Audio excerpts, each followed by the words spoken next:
Yeah, it's a good feeling.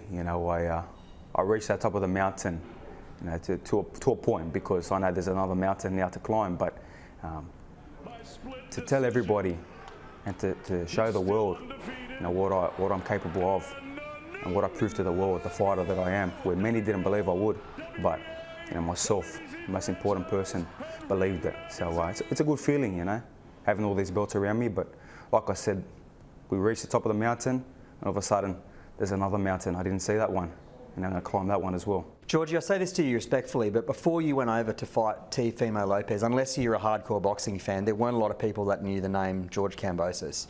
You are now the undisputed champion of the hottest division in the boxing world, and everybody who's anybody wants a piece of George Kambosos. So now that you've got the belts and you've achieved a lifelong dream, how are you going to make sure that you don't make the mistake that so many before you made and not let it go to your head? Yeah, look, I'm very stubborn. When I get something, I want to hold on to that for forever. So, I know in that fight, people say, wow, can Kambosos get even better than that? Yes, because that was 15-20%. There are things there that I saw where, I could have done better. I could have put him away in certain points of the fight. Even though I haven't even watched the fight yet, I'm still to watch the fight, but I will watch very soon. I will get the notepad out, and I keep learning. I'm a student of this game. If you think you've achieved something and you can't get any better and you become too big for your own shoes, that's when you're going to fall over. And that's not me. Warrior continues to, grind and continue to sharpen the sword, and that's what I will continue to do, to get better and better. Georgie, I've seen the fight more than you have. I've seen it twice, and I can't. What are you waiting for? To sit down and to watch this to watch this moment? Why haven't you done it yet? The reason why is because I want to do a big, watch party. So I think I'm trying to put myself away from me being in there and just watch it as a fan with all my friends and family. And because of this Christmas period and New Year's period, everyone's everywhere, so I can't get everyone in one spot at one time, the people I want there. So we're going to do that real soon. We're going to organise it, and I'm going to have to get you there as well. And I want to enjoy it with everyone around me like it's live, like I'm watching the fight again. I think that's why I haven't actually sat down and watched it.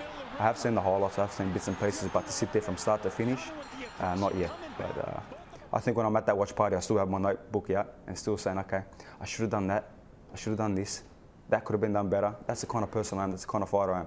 Always perfecting, never content, always striving for more and more, and just chasing greatness. Georgie, I've got to ask, how many times have you watched back the right hand in the first round? Yeah, look, it's a great shot. I landed that shot nice and crisp. I've always had a beautiful right hand, and when I was in my room at MSG before I went to the arena, and I did put it out on my social media yesterday, I was overlooking MSG from my room, and I got the Customado book, and I had highlighted it months and months ago, that quote where Ali had actually, Gene Kilroy, who I actually got to meet, Ali's right-hand man, rang up Customado and said that, Muhammad Ali's got to speak to you, Cuss, and we've got to obviously get a bit of motivation. And Cuss straight away told him, throw the best right hand, in the George Foreman fight. And that's what I took that motivation from. I said, you know what, this guy doesn't respect me. He thinks I can't punch. I'm going to show him in that first round and hit him with the best right hand I have.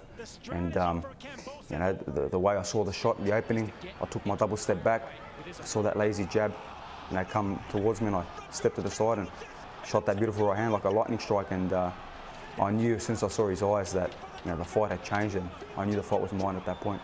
I think for sure that was obviously a huge turning point in the fight, and that was certainly a point where I think Teofimo probably realised that he'd absolutely messed up. The other one is round 10.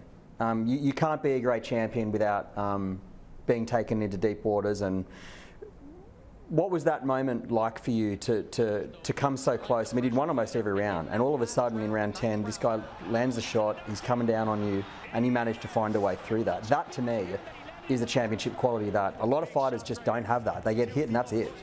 Yeah, look, that's the adversity, and a lot of people say, man, that right hand that you threw in the first round, if you turned it a little bit more, you would have knocked him out. I said, no, I'm happy the way the fight went. I'm happy to knock him down in the first round, pick him apart, and then come to round 10 and face that adversity, face the adversity of the cut in round 6. So I made the mistake there, and again, that's where I'll be learning more and more and getting better and better. I got a little bit too excited with the crowd. I knew that I could put him away, and I opened up a little bit too much and I went away from the game plan. But to show my adversity, to show that you can be put down at a minute 45 against the most dangerous puncher in the game, the big bad wolf of the lightweight division, and still survive and finish that round strong, and then come back to the corner and I'm laughing and smiling and the coaches are saying, "Why are you laughing? You're smiling, you okay?" And I said, "I'm good." I go, "Now I'm going to punish him." So that there is the adversity, the chasing of greatness, the show of a true champion. And that's what I did. There's a moment in that fight, George, and I don't even know if you will remember this, but when you got dropped, when you stood back up, you made the sign of the cross, and then you just ran straight into him. And I'm getting goosebumps now talking about it, because that for me is an epic moment in an epic fight, where it was like you were prepared, I don't say it lightly, but you were prepared to go out and shield in that fight. Yeah, look, I was, and I told my wife before we went to the arena, after I read that quote from Customato and the bags are packed and we're ready to go to war. I told her that, I'm prepared to die tonight. So if anything does happen, I've got 3 kids, make sure that everything goes to the kids. And that's a serious thing. That's no joke. This game is no joke. A fighter passed away yesterday, in Russia. So this fight game, it really is not a game. That's the kind of fighter I am, though. I was prepared to put it on the line to get these belts, to win this fight, to make history in Australian boxing, to go down as the greatest fighter in Australian boxing. And it gives me goosebumps thinking about it. But we achieved it. And when I got up in that round 10, I done my cross. And honestly, everyone knows that my grandfather had passed away 2 months before the fight. I feel like he lifted me up, and I said, "All right, let's show how great you are now. Let's finish this, what you came to achieve, in his hometown. Let's finish this and win these belts." Yeah, I felt like it was a moment where you made a decision not to lose that fight. I mean, not that there was ever any chance of it going the other way, but in that moment, I think we saw who you are. Which brings us to the next obvious one. What happens next? Because you are the WBC franchise champion, you're the WBA super champion, you've got the WBO, and you've got the IBF. There are a lot of big names out there. The lightweight division's absolutely stacked. Vasily Lomachenko, Ryan Garcia, Gervonta Davis, Devin Haney, all these guys want a piece. I know you've said you don't want a warm-up fight, which to me sounds crazy, because why not take the easy option, George? Look, my whole career has been the hard road. There's never been an easy option for me. I've always had to grind. I wouldn't be real, I wouldn't be true to myself if I sucked the crowd and said, "Hey, I'm coming back for a defence, but an easy fight, you're going to see 3 rounds. What for?" I'm coming for the big names, and we are in negotiations with everybody. I love the Haney fight, I love the WBC piece, I love the Lomachenko fight, big name worldwide. Tank Davis as well. Ryan Garcia, he's got a huge name. I want to see him back in the ring first, but we are sitting here negotiating, making sure that they're going to come to Australia first. That is the most important, that they will travel down under. I know for a fact Haney will and Lomachenko will. So that is a big plus straight away. So then let me ask you, because you're 28 years of age, you've already won all 4 belts, and for a lot of people, that's something that's never going to be able to be eclipsed. So what do you want these next few years to look like? Do you want to become the greatest lightweight of all time? Do you want to stay and reign supreme for many, many years and defend all these belts? Or would you consider going up or down? What do you want to do?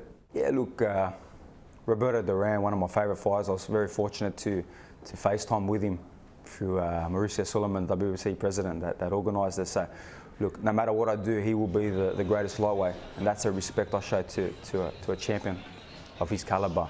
But I'm chasing greatness as well here in lightweight, the lightweight division, and my body, the way I am, built as a lightweight, is perfect. So there are some good names here, great names in the lightweight division that I need to take out, and I will take out one by one, and then we will see.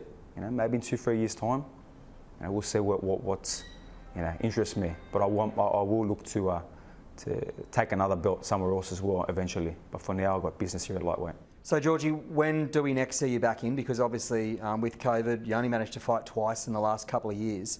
When are we going to see you defend these belts in Australia? It's going to be in May. Yeah, May is going to be a great time, and the build-up. Whoever we fight, the big name, there's got to be the build-up. We've got to really let Australia know what's going on, how big this fight will be. This will be the biggest fight in Australian history. So it'll be a stadium fight, Sydney or Melbourne. We are in negotiation with both, and going to be very exciting. Well, look, Georgie, as always, mate, it's an absolute pleasure catching up with you. Can't wait to hear what is next and probably, more importantly, who is next. But for now, enjoy the break. I know you don't take any days off, but thank you very much for your time, mate. It's always a pleasure on Fox Sports to have you with us. Absolute pleasure, and Australia, continue to get behind me. You know, we got championship belts to defend all together.